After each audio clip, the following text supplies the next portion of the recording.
We're at the Up County Regional Services Center. Tonight, we're going to focus on public safety here in District 2. We have which includes 2 police districts. We have District 5 and District 1, and I'm pleased that we're joined by both of our commanders, Commander Ed Pallas of the 5th District and Commander Liz Hattenberg from the 1st District. We also have with us the Deputy Commander of the 5th District, Cody Fields, brand new. Let's give him a round of applause. He's in the back. He's not brand new. He's not brand new to the police department. He's brand new to us. So we're going to give him a warm welcome, and we're going to make him so happy that he's up here. So thank you. Marcus Dixon, did I see Marcus? Ah, perfect timing. He just walked in the door. Marcus has been a great, Officer Dixon has been a great partner in Germantown, so thank you very much. We're also joined tonight by the chair of the Council's Public Safety Committee, a man who needs no introduction, but I'll give him one anyway. Councilmember Sidney Katz, would you like to say a few words? Thank you very much. And for those of you who are lucky enough to not know me, I'm the former mayor of Gaithersburg, and I've lived in the Up County in Gaithersburg my entire life. Very pleased to be joined by Sharon Lettner, who's my chief of staff today, and Lisa Mandel-Trupp, who's now Marilyn's chief of staff, was my chief of staff up until that time. So 2 became 3 and 3 became 2. And of course, Sharon was with Craig Rice prior, so she has a know-all of what goes on. But I am the chair of the Public Safety Committee, and I'm here for a couple reasons. First off, the police got applause. They deserve an extra round of applause. They don't ever get enough.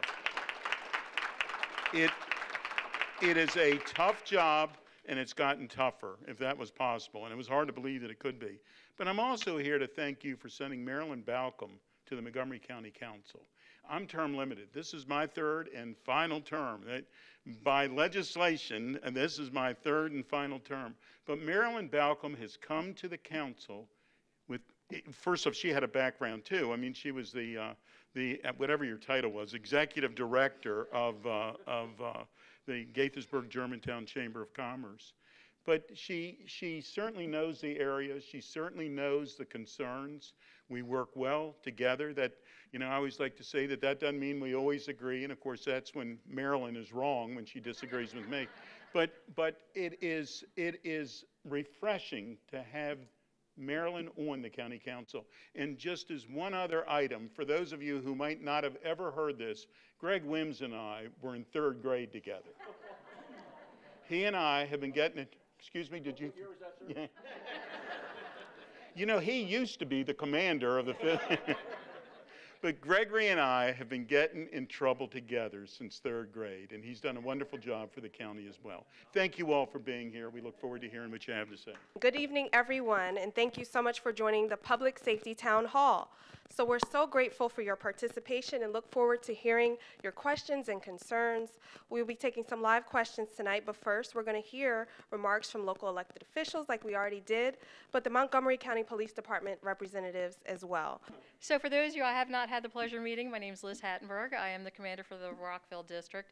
I say Rockville, but it's not just Rockville. We have the largest, longest district of all 6 districts. We started the southern part of Potomac, go up through what I would call Gaithersburg, but they call North Potomac. We go pretty much all the way up through 28, out through Dickerson, and all the way up through Poolesville. So we have quite a large area. We also are down county, so if there's any issues over at the council office building or executive office building, any of the courthouses, that's also in our area. We work hand in hand with Rockville City, which is the incorporated area, is also in our district, so we were very fortunate to have those as our partners. Maryland State Police is on Montrose and Seven Locks. They're also in our district and work up to 70. So if you're in an accident, you may get Maryland State or you may get us, just depends on who's available. So just a little bit about our district. Rockville is a pretty darn safe area. Our biggest area of concern is consistent. I've been in the commander for Rockville for about 3 years now. The same crime has been our issue from the get-go, which is theft from autos. We continue to have a large issue with that pretty much throughout the district. It's a little more intense in the downtown Rockville area simply because the residents are closer together. So we've been working with our community service officers, we've been working with our PIO, and we try to get messages out when we come to meetings like this, asking us, begging, please, if you could help us help you. Most of the time when we have thefts from auto, it is from people who've left their vehicles unlocked. Most of our criminals are teenagers, children. They are not looking to break windows. They want to get in and get out quickly. So if you lock your vehicle, don't leave anything in plain sight. We very, very, very rarely have issues with anybody who does that. So please, if you take nothing else on your way back, take it back to your communities. Please lock your cars. Please take the stuff out. I'm going to pass around a map, which if you weren't sure what district you live in, that'll show you the entire Rockville district. I know Commander Palace has one as well for his area. And I'm going to turn it over to him, and then we'll open up for questions. But we're short and quick up here. Thank you.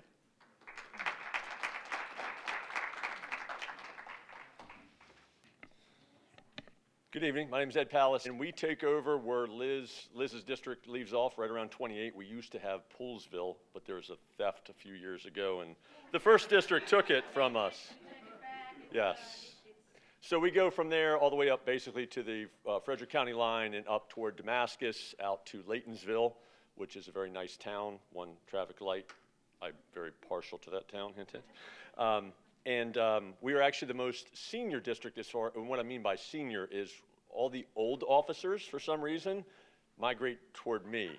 I'm not sure why that works, but anyway. We cover about 141, 142 square miles. We have currently allocated at 132 officers, and we are down 20. You'll hear the entire department. Actually, compared to the nation, we're actually pretty good. I think as a department, we were down about 100. I do some side work where I travel around the country. I was just working with Memphis and some agencies in Memphis last week, and they are down, some of those small agencies are down 50% of their officers. So I always feel better about the Montgomery County Police when I go talk to other agencies for a variety of reasons, but the Memphis and a couple of the small towns I was dealing with, one small town agency was telling me they're down 50%, and that's an agency of 60 officers. So they were down to 32. I rounded it, but they were down to 32 from 60. So as Liz said, our number one issue, knock on wood, is the theft from autos. And I cannot emphasize enough, even though you heard Commander Hattenberg just say it, the vast majority are from people leaving their cars unlocked, or when they do break the glass, it's because there's a shiny iMac or iPad or something with an I in it that starts with an I. Okay, occasionally there's a Droid, but they really don't steal those. But they go after the iPads, they go after the laptops if they see them. They generally will not break the glass. We have had a couple spates where they have, but for the most part, and you can actually go on YouTube, but you will see videos of the roving packs of younglings who will just go, and it's a numbers game. They will try 100 cars, and of those 100 cars, they'll find 30 that are unlocked, and they will steal from the 30.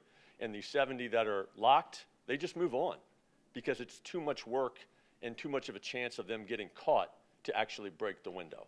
So you're hearing it from both of us, but that's usually the number one issue we're dealing with. And I say this without trying to jinx us, but if that's our worst case scenario, then we're collectively as a community, we're doing pretty good. Hi, my name is Bonnie Bell, and I live in the Goshen area. First off, I would like to thank our police because I feel very safe in my area. I'm really happy. I'm sorry that your numbers are down, and I hope you get to recruit because I can imagine you're a great place to work. One thing that I do a lot of is I hike on natural surface trails. We have some wonderful trails in this area. And I'm just wondering if you have recommendations for my personal safety when I'm out hiking on the trails as a woman. Thank you. One of the easiest things to do is pay attention to your surroundings. I see it all the time. People who have the headphones on, and we've actually had people in some of the down counties who've been robbed, and they said, I didn't hear them coming, I had my headphones on, I don't even know what they look like. So, you know, I do a lot of biking. Put one earbud in, keep the other one out so you can hear what's going around. You know, pay attention when you're walking, and now's not the time to be texting, just pay attention. If you feel as though you'd like to get some protection, OC spray is very easy. You don't need to be close. You don't need any special licensing to carry it. You know, it could be something you have in your hand and one, and just as you're walking along, you know, it should, you know, it should help a lot. But. Hi, yes, I'm Spencer Hines in Crawford Farm in Germantown. We've had some problems with noise, and you know, I'm not talking about an occasional party. I'm talking about a household in Germantown that is playing very, very loud music for all day during most of the warm weather. It's just, we found it very difficult to get a really good response, and I just wondered, first of all, I did want to thank you all for being here, and just any advice you could have as to how we could make sure something's done about that. My biggest advice to you is to be your own advocate and call. Absolutely keep calling us. Now, I will tell you, during the day, if they're playing noise, unless there's that area, there's no particular regulation during the daylight hours. They can play noise as loud as they want. Because let me put it this way: our officers aren't issued, nor do we carry noise meters. So even if the law is written, you know, 1,000 decibels at 100 feet or whatever, we have no way to measure that. So what I would say, though, is if you keep calling, what we can do is, and actually I would encourage, Marcus, you know where I'm going with this, I would encourage you to meet with Officer Dixon, and you can put your problem house on his radar, and he can give you some extra love and attention, if you will. And then, but the main thing is, and I think Liz will probably say the same thing, is every once in a while I'll meet somebody at a coffee with a cop, and they'll say, we've had this problem for years. And I said, how many times have you called? Sometimes they'll say none, sometimes they'll say a dozen, and I'll actually go back and we can do some computer work, and there were no calls. So, but here's the thing, and let me preface with this, is obviously we have to prioritize our calls. So if there is a noise call, and you have an officer en route there, and then for instance, on my way here, initially went out as a robbery that went out, and initially we had 0 officers in service. In other words, all the officers were tied up on different calls, and they had to break an officer away from a current call. Now, it ended up being a theft. It was reported initially as a robbery. Our supervisor did exactly what he's supposed to do. He listened to the call, he looked at it in the computer, and he said, no, that's not a robbery. That was somebody taking a phone from somebody. There wasn't any force used. But it illustrated the point as I'm driving here. Let me, if I could hijack for this for a second, how many officers do you think we have working in the 5th District right now? I heard 35? 35, that's not bad. 35? 50? 100? Single digits. Yeah, sometimes we have 8. That's the minimum staffing that we have. So depending on the hours, because again, if you think about it, I have 112 officers right now. I'm supposed to have 20 more than that. We're 365, 24 hours a day, 7 days a week. We get days off too. So our minimum staffing for 141 square miles is 8 officers. That's 7 officers and a supervisor. And quite frankly, most of the time, at this point, you might be the same way, I'm calling in overtime, our officers on overtime almost every night just to meet our minimum staffing. So, and sir, I'm not trying to make any excuses, but if what I'm asking for is your patience with us, because sometimes the supervisor will have to downgrade your call sometimes a dozen times over the night, to the point where you might have an officer knocking on your door the next day saying, I'm sorry we took so long, but we're here. And I get the anger and frustration, I do, but I'm just asking that you just have patience with us and just a little empathy, because that's usually what I get is, 30, 40, 50 at a time. And that's just not the way it works. Are you also 8? So you've seen the map we handed out. You take a look at mine. If we have something major happen at, say, the Shady Grove Metro, Shady Grove Metro has Metro Police, but they have 2, and they're usually in DC. So we are the primary until they get there. So if we have, say, you know, an unfortunate someone got injured on the track, and now we have to stop the trains, and et cetera, that's really manpower intensive and something that has to be done right there. So if we have 8 people working and I have 5 there, that leaves me 3 for the rest of the long map I've shown you. So unfortunately, as Commander Palace was saying, there are times where less of a life and death situation calls, we have to what's called stack them, and we get to them as soon as we can, because the officers, the supervisors will have to prioritize. And obviously a personal injury accident will get higher preference than a noise complaint or a parking complaint or something. So we do our best to get there as quickly as we can, but I'm supposed to have 126. I currently have 96, and that includes 15 who are on disability. So you work the numbers out. We're not where we need to be. We appreciate the county council. They've been fabulous. They've now helped us out with a $20,000, if you know anybody we're hiring, bonus for hiring. But we are nationwide, as Commander Palace said. It is a challenge for all departments, not just us, to hire, and we want to hire the best, the brightest, and so we won't just take anybody. But we are having a challenge like every other department is to hire. So when we go to meetings, we will happily talk. Recruiting isn't our specialty, but we will tell you what you need to know, and if you have somebody, a friend, neighbor, cousin, send them our way, and we'll take it from there. And just a quick follow-up, sir. I just want to make sure I'm not miscategorized. I'm not saying not to call us. I'm saying please call us. But just have patience. And actually, by you calling us, obviously, we track every single call that comes in. So it also helps us justify that, hey, we do need more officers. And I know the county council and the county executive is looking to help us with that. Recruiting is a different issue because, you know, we're probably, like everybody else, we're having a problem with that. So I'm not saying don't call. I am saying, and this goes to everybody, please do call, but just try to have patience with us. We will get to you. It just, sometimes it gets bumped and it might take a little while. They actually have meters that we do not have. So if you have noise complaints specifically, also go to Montgomery County 311 and contact code enforcement as well. We can kind of bridge that gap together. We have the calls for service. They have the apparatus. Hopefully that'll make things a little bit easier. Thank you so much. No problem big, but noise can actually have a tremendous impact. Absolutely, on your life satisfaction, absolutely it can. Quality of life is important. Nobody wants to sit out and do a barbecue and listen to somebody else's music. Totally get it. The last 3 years, we have been faced with, unfortunately, what we believe is distribution of drugs from this home. That has been a challenge for us, and we have been working very hard to try to get some attention on it. In particular, seeing distribution during the day from this particular home, distribution during the night. We know when distribution day is, particularly at this home. The stench from this home is so strong that we can't even enjoy our home in the front yard because we are afraid of the secondhand marijuana smoke. We have to go enjoy our home in the backyard. At this point, we're at a loss as to whether we should relocate to another county or relocate out of the state. As of July 1st, marijuana is basically decriminalized, which means we can do absolutely nothing about the marijuana issue. So we can only enforce the laws that are on the books.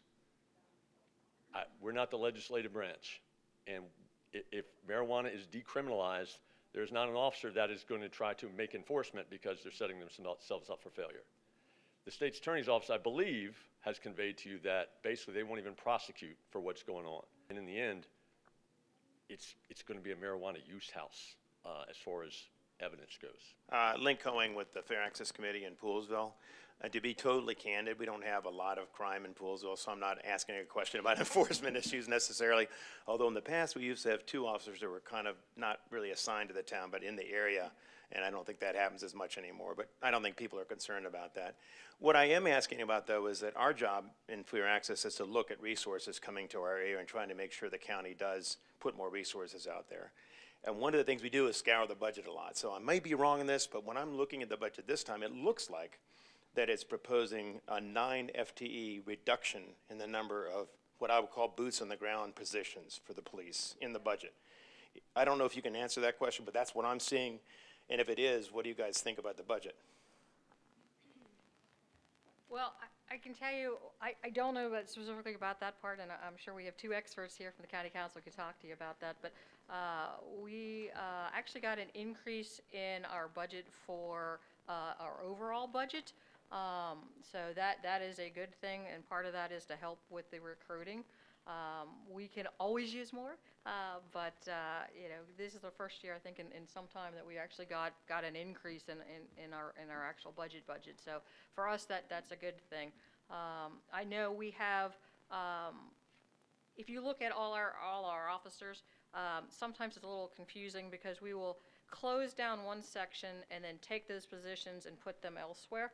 One of the things that we are doing this year is, and I'm sure you've seen it on the news. Mental health is a huge concern, especially for our first responders, whether it's police or fire rescue, the hospitals. We've seen a huge increase in that. And one of the things that we're working with is our Health and Human Services, the Crisis Center, and we've reallocated some of the positions to what will hopefully be, do we have a name for it yet? Where we have an officer and a mental health professional who will be out and about in the same car.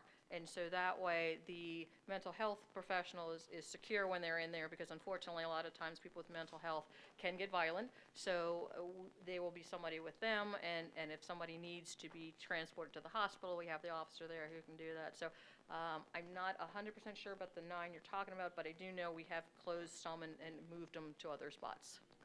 Yes. Absolutely. So I apologize for butting in, but you asked a budget question. And I do the budget for the council, I do the police department, and most of the public safety budgets. There's actually a 10 position increase in the budget this year. They are getting a 7% increase, but it's primarily compensation. So there are a lot of different puts and takes, but the net increase is compensation based.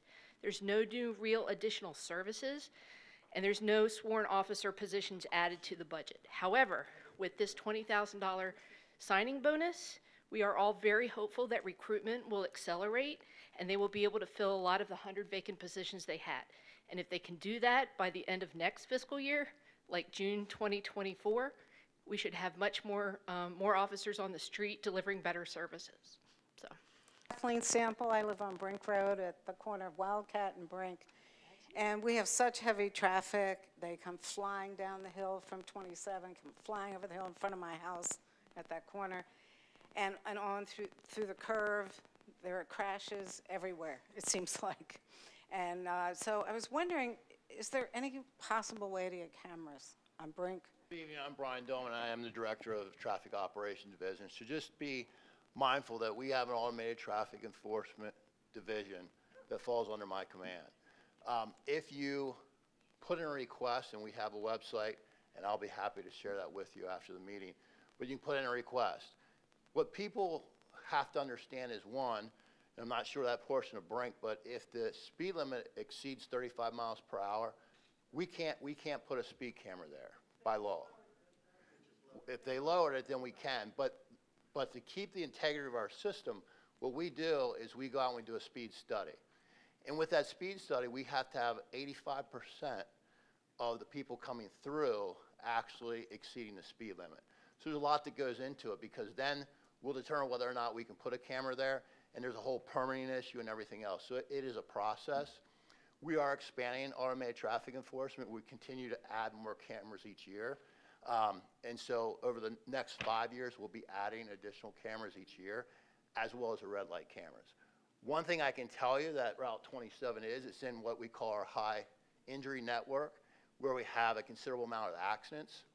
So the Central Traffic Division, which falls under my command, every week we rotate between 2 districts.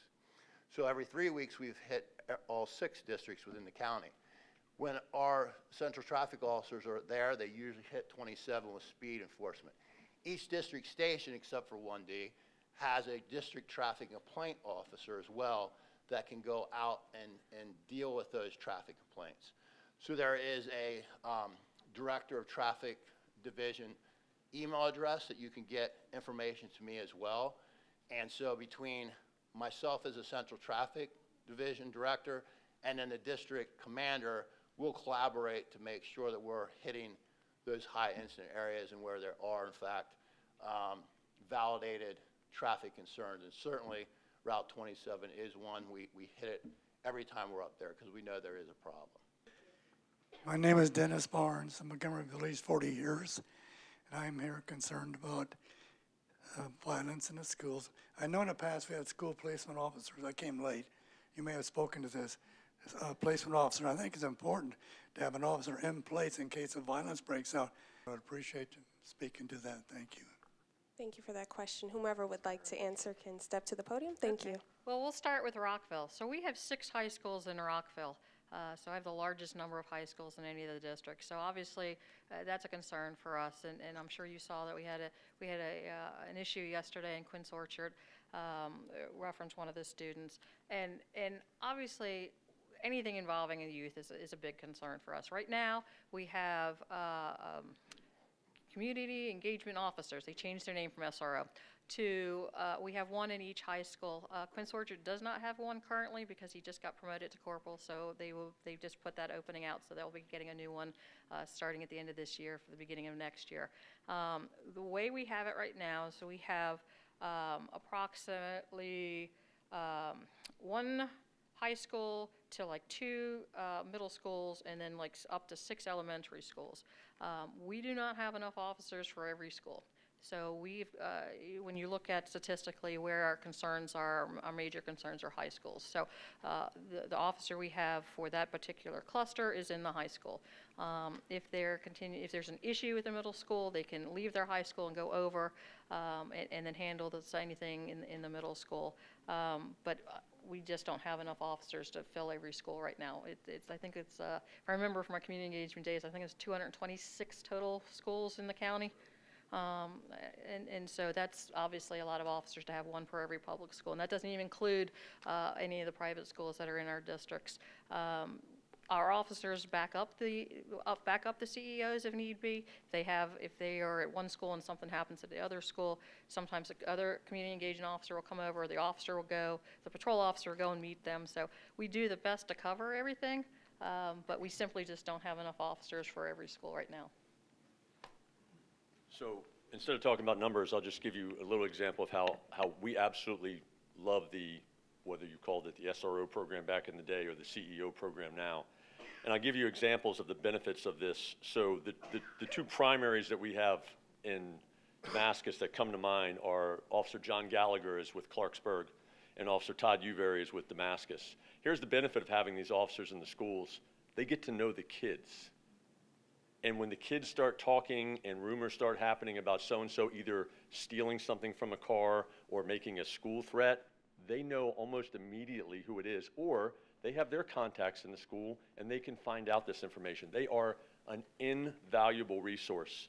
When I first got to the 5th District, we had the report of an active shooter at Clarksburg High School. This occurred almost 2 years ago. It was a gentleman who committed a robbery in the local neighborhood with a handgun and was last seen running into Clarksburg High School. My staff, my deputy commanders and I had met with the principal, Ed Uwosu, who is fantastic. He and his staff are just phenomenal. I think it was, what, a month prior to that, Lieutenant? A month prior to that, about that exact situation. I think he was called an SRO at the time. I'm sorry, it's an EIE. The acronyms change. But John was an invaluable resource. John and Ed's security staff, we worked so well together, and John was able to get us information that we needed at the time. So it's not just, I mean, I'm not trying to jinx this, but obviously the chances of a school shooting have gone up over history, but they're still remote. So that is certainly one aspect of it. But the other aspect is just having an officer in there that can build relationships with the kids. And if you don't know him, he recently retired, Google the name Joe Lowry. I worked undercover with Joe for a long time, and then Joe finished his last couple years as an SRO. Joe is the epitome of what an SRO can do because he built relationships with these kids. Not only did they see him as a police officer, but now they look at me as, oh, maybe he's not bad because he's like Officer Joe. So to me, the power of the SRO, CEO, whatever EIO you want to call it, is the relationships that all our officers build with the kids and the trust that they build with the kids. That's what it really is about. Obviously, they're there if something happens for protection, but that is, I know from the media, it seems like it happens every day, but it doesn't. That's a very rare occurrence. But it's building that trust, and when our detectives are working a case, the first person they call is the CEO of the school. Hey, we had an incident up in Damascus. I won't go into the name, but everybody, especially the CEO, knew who the person was before any of the detectives had even finished the report. Oh, that's so-and-so. Guarantee it, it's so-and-so. They just have such good relationships with these kids. And honestly, from a recruiting tool, it's an awesome recruiting tool because the kids start to see us as people and not just a badge or patch or a uniform. So we absolutely support that program. Great. I'd like to just add to that because I was actually privy to be in a meeting on Monday with Councilmember Katz, and Susan Farag was there as well. There is ongoing dialogue to get these CEOs now back into the schools. They were taken out. It wasn't a decision made by the department, but they were taken out. And there's a lot of support for getting them back in there for the reasons that we have articulated. But it's important to know, too, because I hear something and it really incenses us as a police department. We say, oh, well, it's a segue from the high schools to the prison system. What I can tell you is this year so far, 100% of the arrests that have been made by our CEOs, they're initiated by the school administration. They're not initiated by the officers, and that's important for people to know. Because the most important thing for us as a police agency is building those relationships. Because a lot of things have been thwarted because of those relationships. They trust the officers. They go and they talk to them. So we're able to maybe a Magruder type situation where they know that the fight's going to take place. If we have a CEO in there, maybe that doesn't get to a point where they go in the bathroom and someone gets shot as a result of it. So that's important for you guys to know. My name is Allison Yates, and I'm a teacher for MCPS. I'm also a parent of 3 MCPS students, 2 at Martin Luther King Middle School and 1 at Matsunaga Elementary. I don't know if I need to say all that. So from the standpoint of feeling short-staffed, we feel the same way in MCPS as you all feel. Thank you all so much, by the way, for everything you do. This is really more a question for our county council. Over the past several months, I've been kind of keeping track of some of the things that are happening in our schools. And so I'll just start with shots fired behind Neilsville Middle School on January 15th. October 21st, there were shell casings behind Seneca Valley High School. We have February 2nd, a 16-year-old was shot on Demetrius Way. He was a former student of mine. On the 9th, there was an armed robbery between 2 Martin Luther King Middle School students. And on the 8th, there was pepper spray released in the school during the school day. My question is, how is MCPS and the county council going to work together to make sure that our students are safe? Every day I send my children to school, and I go work in a middle school down the road, and I wonder if my kids are safe every day. My kids, my own children, and my students. I don't think it's okay for our kids to be weaponized against one another, for driving by my neighborhood and hearing 4 gunshots fired on my way to pick up my son. What is being done to help our kids in middle school and in high school who are being violent against one another? I want to know how MCPS and the county council are going to work together so that our kids are safe. First off, thank you for the question. And Officer Dillman just mentioned that on Monday, we can go all the way back to Monday, the Public Safety Committee and the Education and Culture Committee had a joint committee meeting. We're going to add, for our next one, Health and Human Services to be there as well, to discuss this. And I can tell you, I'm someone that believes that the SROs, CEOs, whatever, fellow by name is Shakespeare talked about whatever you call a rose, it doesn't matter.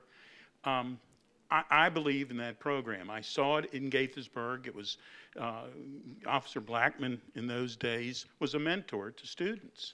And I certainly believe, though there was issues associated with it, it wasn't perfect, and we certainly heard from people that did and didn't like it. But we need to have the discussion to figure out what's the best way to bring whatever we need to bring back. It is not okay to be, for any student or any staff member, to be unsafe in anywhere, especially in our schools. Last night, Will Jawando and I were at Gaithersburg High School, and we had a similar discussion. You had people in the room. It was a PTSA meeting. We had people in the room who liked the idea. You had people in the room who didn't. It's Montgomery County. But we have said that we are going to, as quickly as we can, get back to having the discussion with the 3 committees to figure out what can be done. Having said all of that, Montgomery County Public Schools gets funded by Montgomery County. We send your tax dollars to Montgomery County Public Schools. We send a lot of your tax dollars. I'm a product of Montgomery County Public Schools as well.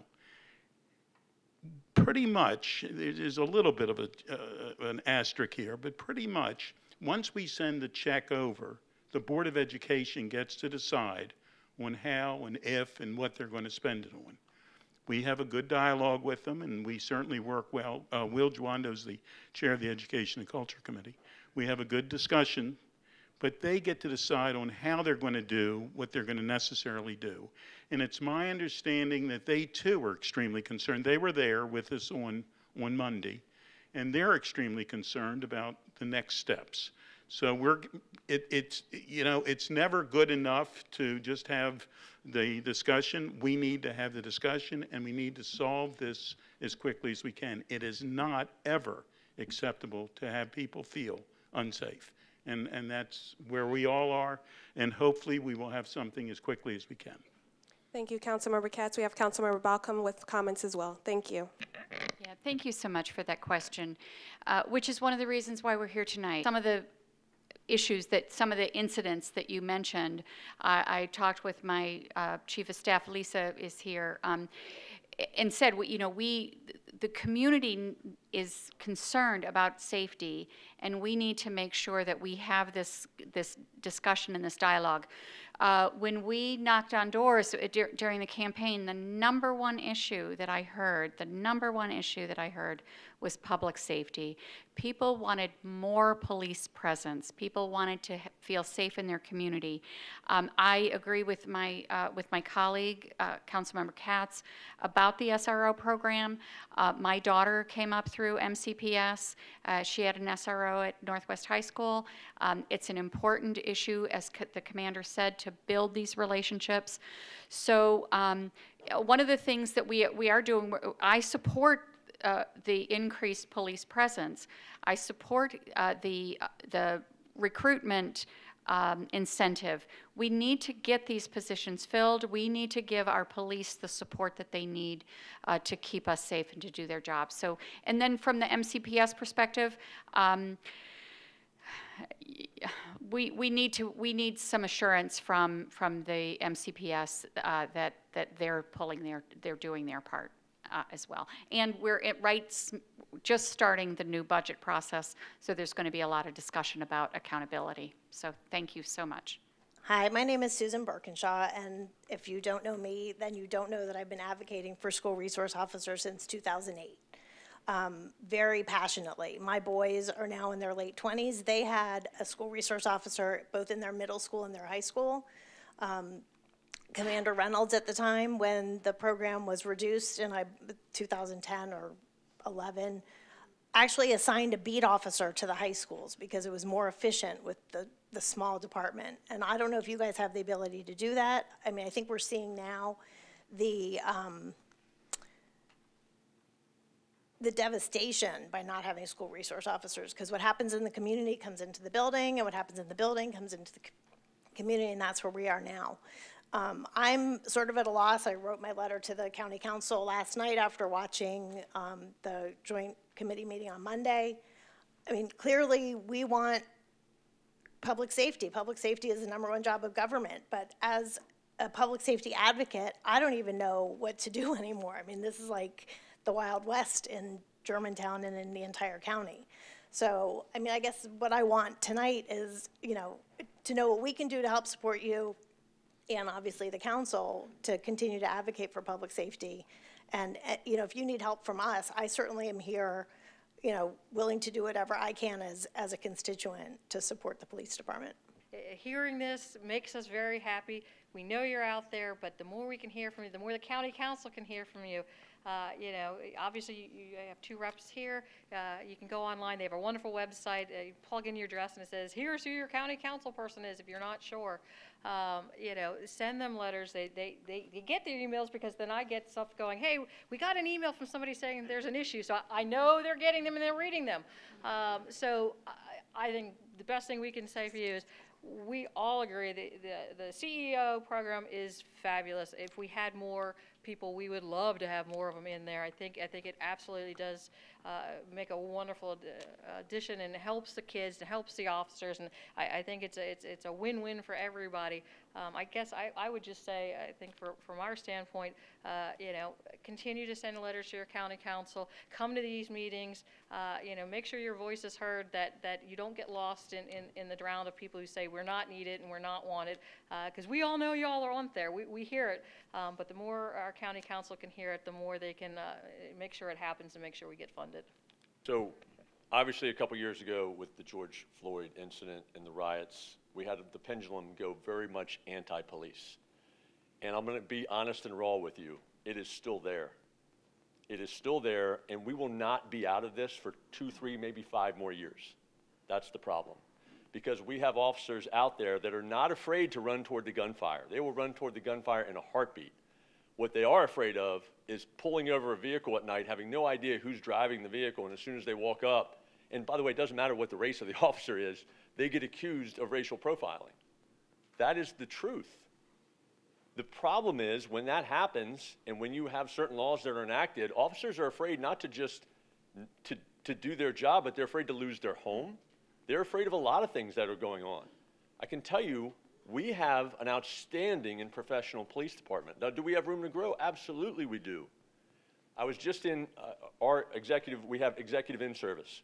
The emphasis on that was, one of the emphasis was room clearing. And they showed a very powerful video from Uvalde that, I'll be honest, it brought a tear to my eye, because what the instructors did, and they did a great job of not denigrating necessarily that response, but they said, we will never respond in that manner. And so we then went up and trained for 3 or 4 hours on reps of how to enter a building when shots are being fired, that kind of thing. So they're not afraid of that. I will tell you that right now. If you haven't guessed it, but Captain Dillman, the little guy that he is, he'll kill me later, used to be in charge of our SWAT team. He was our SWAT commander. Those are the guys that we call when we need help. So that's not the issue. It's not the gunfire. It's making a quote, routine traffic stop, which then leads to the recovery of a gun. I have some numbers, I can look them up. But if you're not aware of it, our gun seizures have gone up astronomically in the last couple of years. What that means is there's more guns on the street. Many of them are called, the common name is ghost gun, but it's privately manufactured firearm. And it's way more common. I know, and I can speak for you all, it was kind of a big deal as a patrol officer back in the day. If you made a traffic stop and you got a gun, that didn't happen very often. Now it's almost like candy. And as was pointed out, and I was on a couple of those events that you pointed out with the shootings. One of the more recent ones we had, actually several, this recent one, the young man who had been shot, our officers had applied 2 tourniquets. His mother comes out, and the officers are saying, who did this to you? And we were told to take a hike, but in not such nice language. This is after putting 2 tourniquets on this young man by his mother. So that is what we are faced with when we are trying to solve some of these crimes. And I'm telling you, the pendulum, I think, is going back the other way. We are starting to hear more support, but it's going to take a while. And when we talk about funding these police positions, if you're not aware of it, our academy is about 6 months long. Then they get started with the training program, which is another 3 months long. And then it takes, a good 6 months to figure out how to do the job? So you're talking almost 1.5 years before an officer is truly comfortable handling all the different calls. So this is not something that, even if we waved a magic wand and said, hey, we have 100 stellar recruits, they're not going to be ready for a good year, 1.5 years. So this is going to be a process. We will get through it. We will get through it together as a community. We will come together.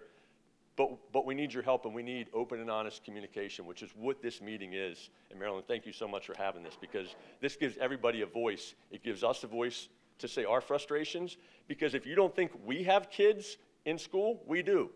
If you don't think we want our kids to be safe in school, we absolutely do. We feel your pain. Most of us, not all, but most of us live in the community. I live in the district of which I command. So I'm out there, and I know when my officers are out there doing stuff and when they aren't doing stuff, and I'm really proud of them when they're out there doing stuff. I really am. We've got a great police department, and I can tell you, I travel all over the place helping other police departments, and I always get back here and I think, man, we have a lot of growing to do. but we are a very professional police department. Yes, we make mistakes, but we're trying to hire the right people, we're trying to hold them accountable, and we're trying to get them to get out there and serve you to the best of their ability to make you feel safe. So thank you for your support. One is I'm worried that police officers do not have all the proper equipment that they need. I don't know that everybody has tasers, or if that really truly is necessary. And I also know that y'all don't seem to have enough shields. Like when you have a barricade situation, I hear you on the radio having to run back to the police station to get shields for those things. And I think that's really important to have all the necessary equipment, and I wonder how we can make that happen for you. I know you're working as hard as you can and running as hard as you can to do things. From my personal opinion, we are very well equipped. We are very well trained. Our academy staff, and again, I sat in service today for 8 hours, and I started my review of them on the computer, and it was so long I got to go back and finish it. They're fantastic. I think every officer that wants to carry a taser has a taser. We do have plenty of shields. Most of the time, it's a logistic thing. Most of the time, they're kept at the station. We had an event up in Clarksburg not too long ago that started out as kind of a routine call, and it quickly developed into a attempt murder, domestic type situation in which we had the SWAT team coming. The gentleman came out before SWAT had gotten there, and our patrol officers handled it. We had shields. I was there. We had shields. He was taken into custody. He was unharmed. The officers were unharmed, and he had a gun right between his legs. I can say, from my perspective, we're a very well-equipped department.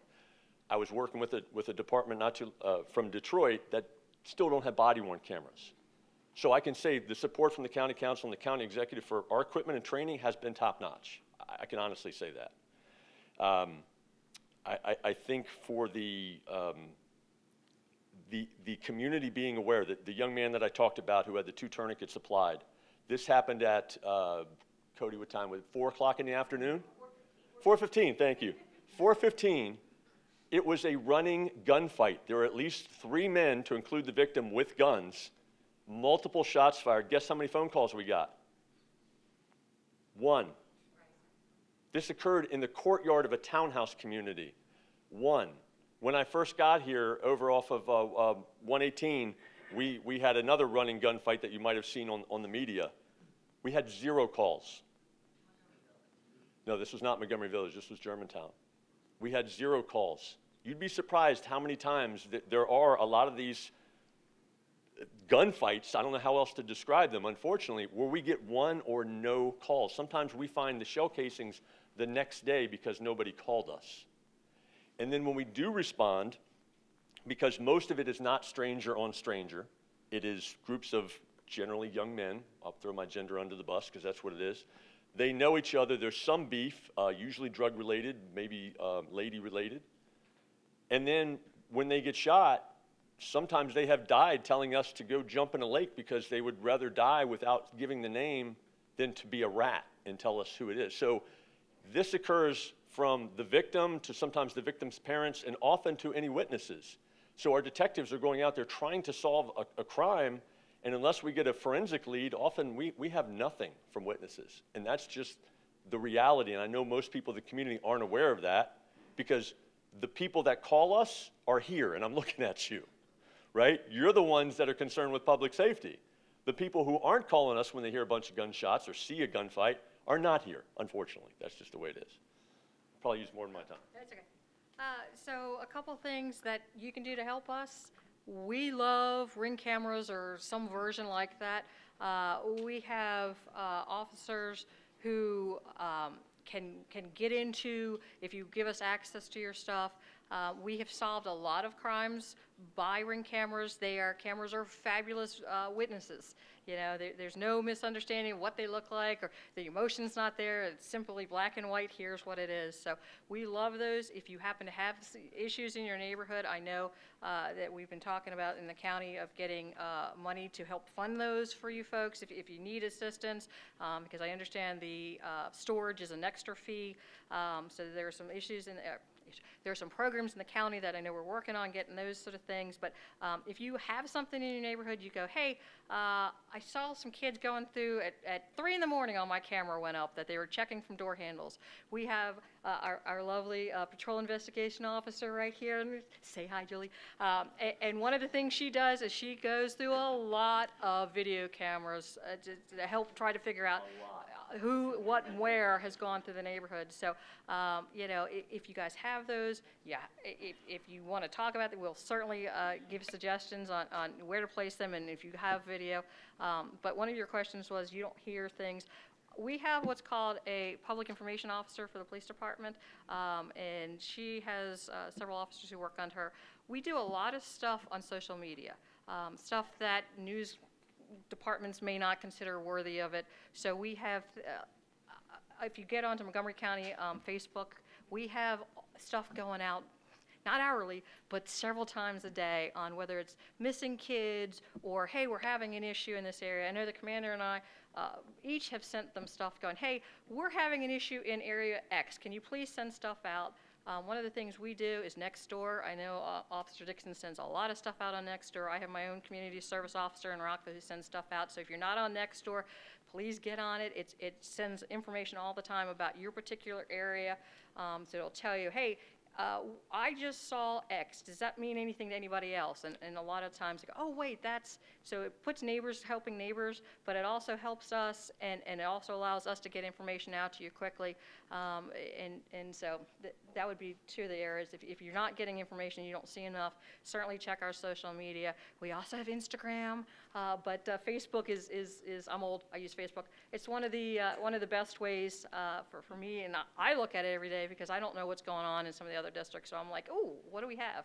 And we send stuff out quickly that way. Thanks so much. Hi, everyone. I'm Will Roberts, live in Clarksburg. So I have a question about how you all work with the Street Outreach Network in the county. So the County Street Outreach Network, for people who don't know, is the gang prevention, sort of at-risk youth task force, if you will, although a little bit bigger than task force. So I'm wondering how they work with you all in the district, particularly because, you know, as we're in meetings like this, and I know you all, we know each other from the Upcounty Citizens Advisory Board, we've been talking about issues, there we go, in the Zoom box, right? So you're talking about issues that happen, and that keep happening in particular areas, and, you know, you all will say, oh, well, we are aware of, you know, that crew or those folks, both because of the intel that you all have, but also, I imagine, because of some of the work that they're doing. So I'm curious if you can talk to how your officers work with them. And then for our council members, you know, I know that in particular, since we're in budget season, the Street Outreach Network is not as, I forget how many people Luis and his team have there, but they're not as large as they could be or should be, right? And so I'm wondering, I know Councilmember Katz, you mentioned this ongoing conversation between you all and HHS that they fall under, but I'm wondering from both of you and Councilmember Balcombe, if there's a conversation about additional funding that the Street Outreach Network could get, because, you know, to your question, to our teacher over here talking about, you know, our kids, right, who are really preyed on by, you know, the violence in our streets and really exposed to it. I'm wondering if we could talk about some of that work that they do to get at some of the root causes there. So those are my two-part questions to both of y'all. Thanks so much. Okay, so I will go with my prior hat. One of my prior jobs before I became the commander of Rockville was I was the captain of Community Engagement Division. So we worked hand in hand with Luis and his team. Every summer we have wonderful events that are targeted to neighborhoods that have specific issues. They don't come to Rockville. I'm very fortunate in the sense that we don't have a large issue with that in Rockville, but especially some of our down county areas. We would have numerous events. It was the police and the street outward, and we had pool parties, we had volleyball parties, we have that sort of stuff, and the point was for Luis's team to kind of bring out some folks who may be thinking about going the wrong direction, and to see us in. Yeah, I was playing water volleyball with the kids, and you know, again, to try to build that network and comfort so that they feel like they can talk to us, and we do a lot of events like that. They are not specifically in the school unless usually we invite them in, whether there's a specific issue going on, but we try to keep a lot of that stuff in meetings in community rooms, so try to keep it out of the school a little bit so people feel a little more comfortable. But we have community engagement officers, we have patrol officers. In the 5th district, for example, they have what's called a DCAT team, and they are patrol officers who are in uniform who the commander can use in a specific area if they're having an issue. So they can meet with Luis, and we call Luis and go, hey, we're having an issue. We're starting to notice a lot of tagging, a lot of graffiti in a particular area, and then we would send that off to our special investigation division, because I know some, but I don't know all of it, and we have gang experts. We have guys who can say, oh, that means this, and that means we're having an issue with X, Y, and Z. So we have lots of experts who have particular stuff, and so when we need, we will have community meetings with some folks from school, from the street outreach, from our gang division, and the patrol officers who work there, and then we try to bring in the kids and specifically and say, okay, what is going on here? What can we do to try to keep this from anybody getting arrested, anybody getting hurt, and what can we do to make the community feel safe? So we do a lot of that interagency working. So. Well, I don't know the answer on the HHS budget. I will know the answer, maybe not tomorrow, maybe it'll be all the way till Monday before I can tell you an answer. But they do a wonderful job. They work hand in glove with, they're under HHS, but they work hand in glove with the police, and they do a terrific job. But we'll get back with you on that one. I did want to mention, though, that the Public Safety Committee has realized that we are not we are a single committee, but we have so many joint committee meetings now. Monday we had it with education. We will have it with other committees because we're not a silo, and the mental health part of it is a huge part. So we need to work on that as well. And to the point earlier when someone said, "What can I do? How can I help?" You know, sending a letter is or an email. We get a ton of them, but I read every one of them. It's a very important thing to do. There are going to be budget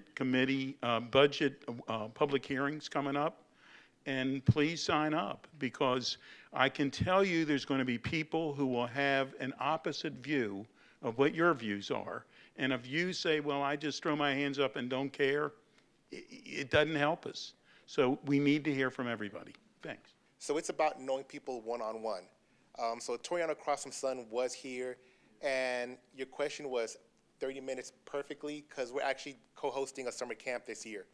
And part of it is a lot of the kids who quote-unquote need us don't trust us. It's kind of the us versus them. So the way we're doing it is they'll trust Toriano. Toriano can trust Officer Dixon, Officer Captain, whomever. That's kind of the hook, almost like with the church.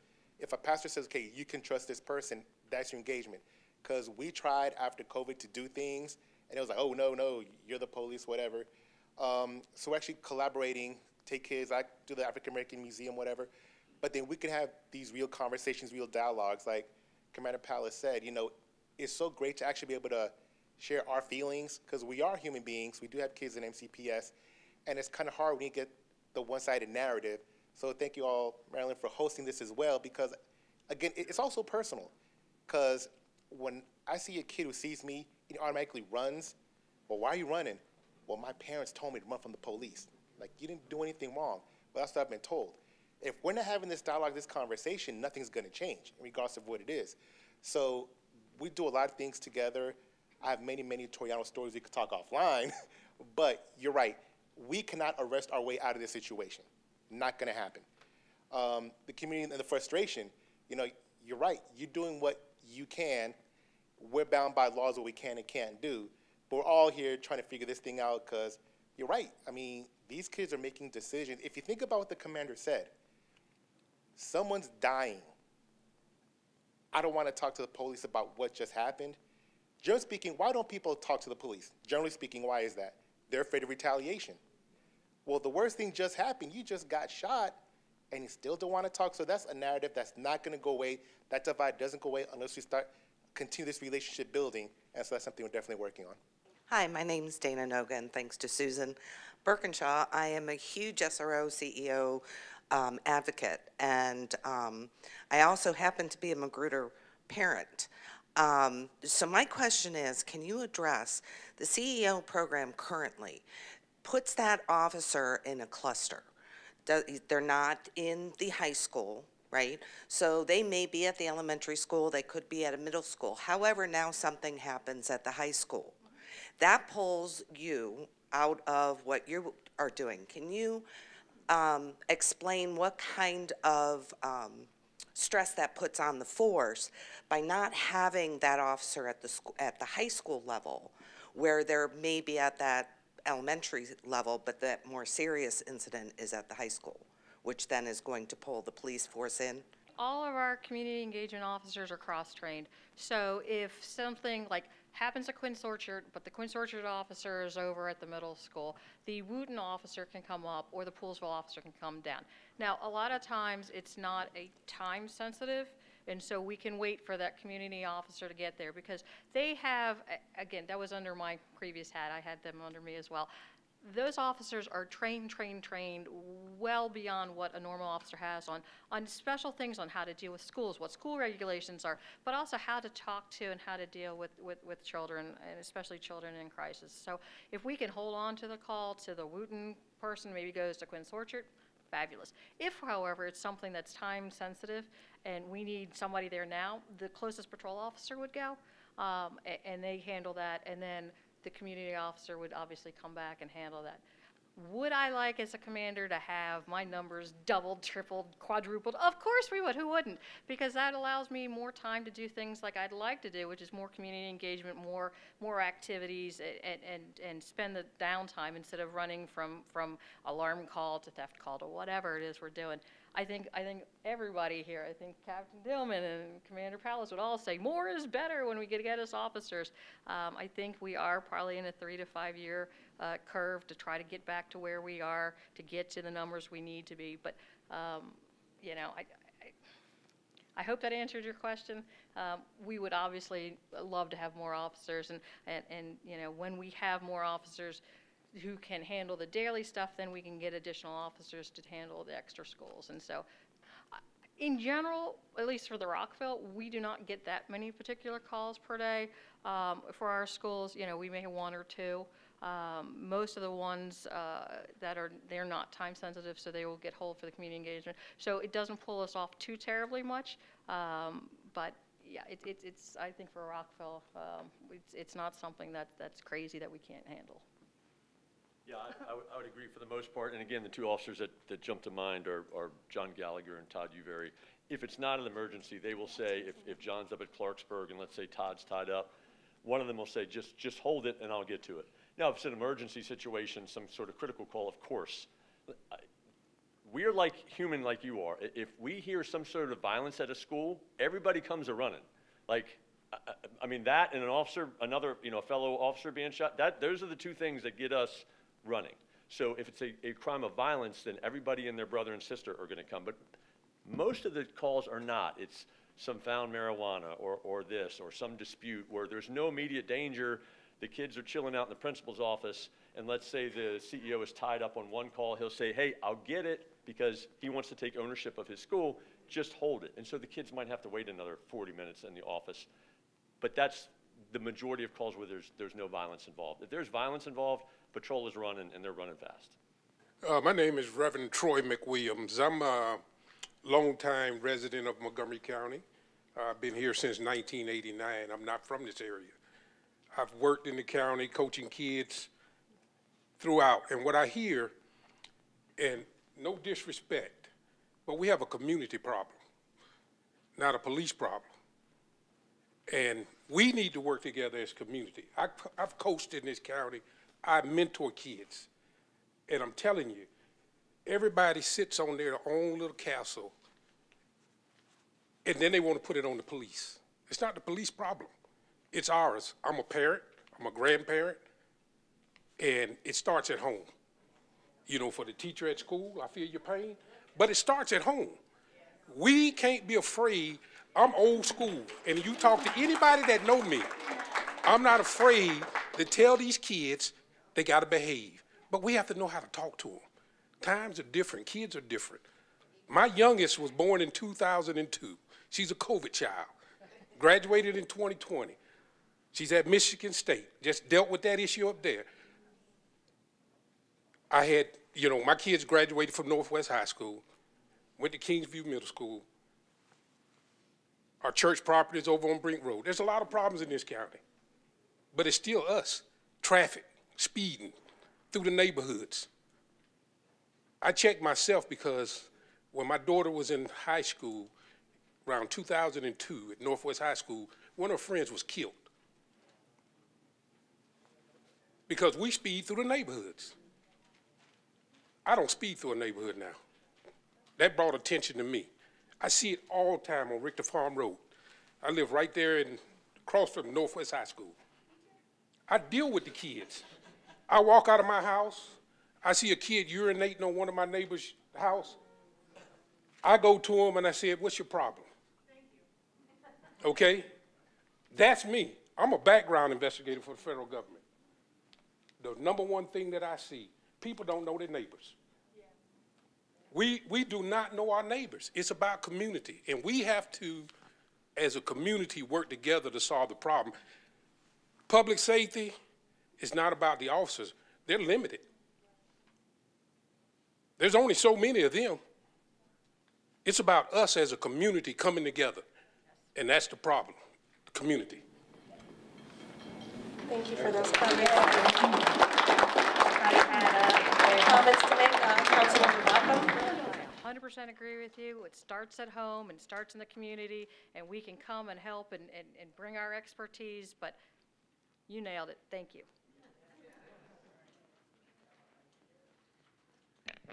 Thank you. I think that was the perfect way to end the evening. That was very eloquent. I can throw my notes away.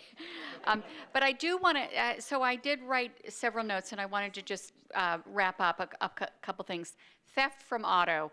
I've been coming to these meetings for 25 years, right? Lock your doors, right? So that's what I wanted to talk about. But also community engagement.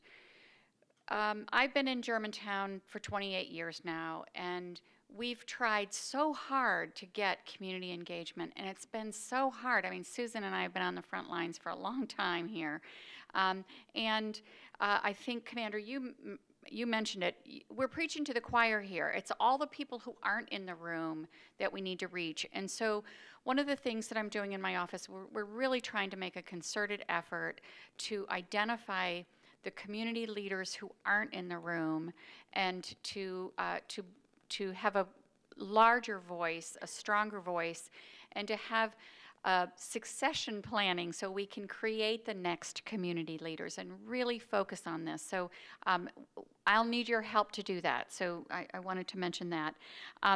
To that end, if you didn't sign in, please do so. You can get on our email list. You can get some information. I do a biweekly newsletter, so please sign up for that. The way it works when you send emails, we get hundreds of emails, on some days more than hundreds. But every email is looked at, and if you have a specific issue, you will get assigned to one of our staff, and you'll have an open case. And there are a couple people in the room right now that have those cases going on, and I appreciate that. And so just if you feel like you're not getting heard, just bug us again, and we'll try to make sure that we can resolve it. As Commander said, sometimes the answer isn't the answer that you would like, but we'll hopefully try to answer those things. I support our police. I have always supported our police, but it's such an eye-opener. These individuals, human beings, our neighbors, their moms and dads and grandpas, and they put out their lives on the line every day for us, and we need to just continue to support them and support our police. And thank you for being here. So thank you.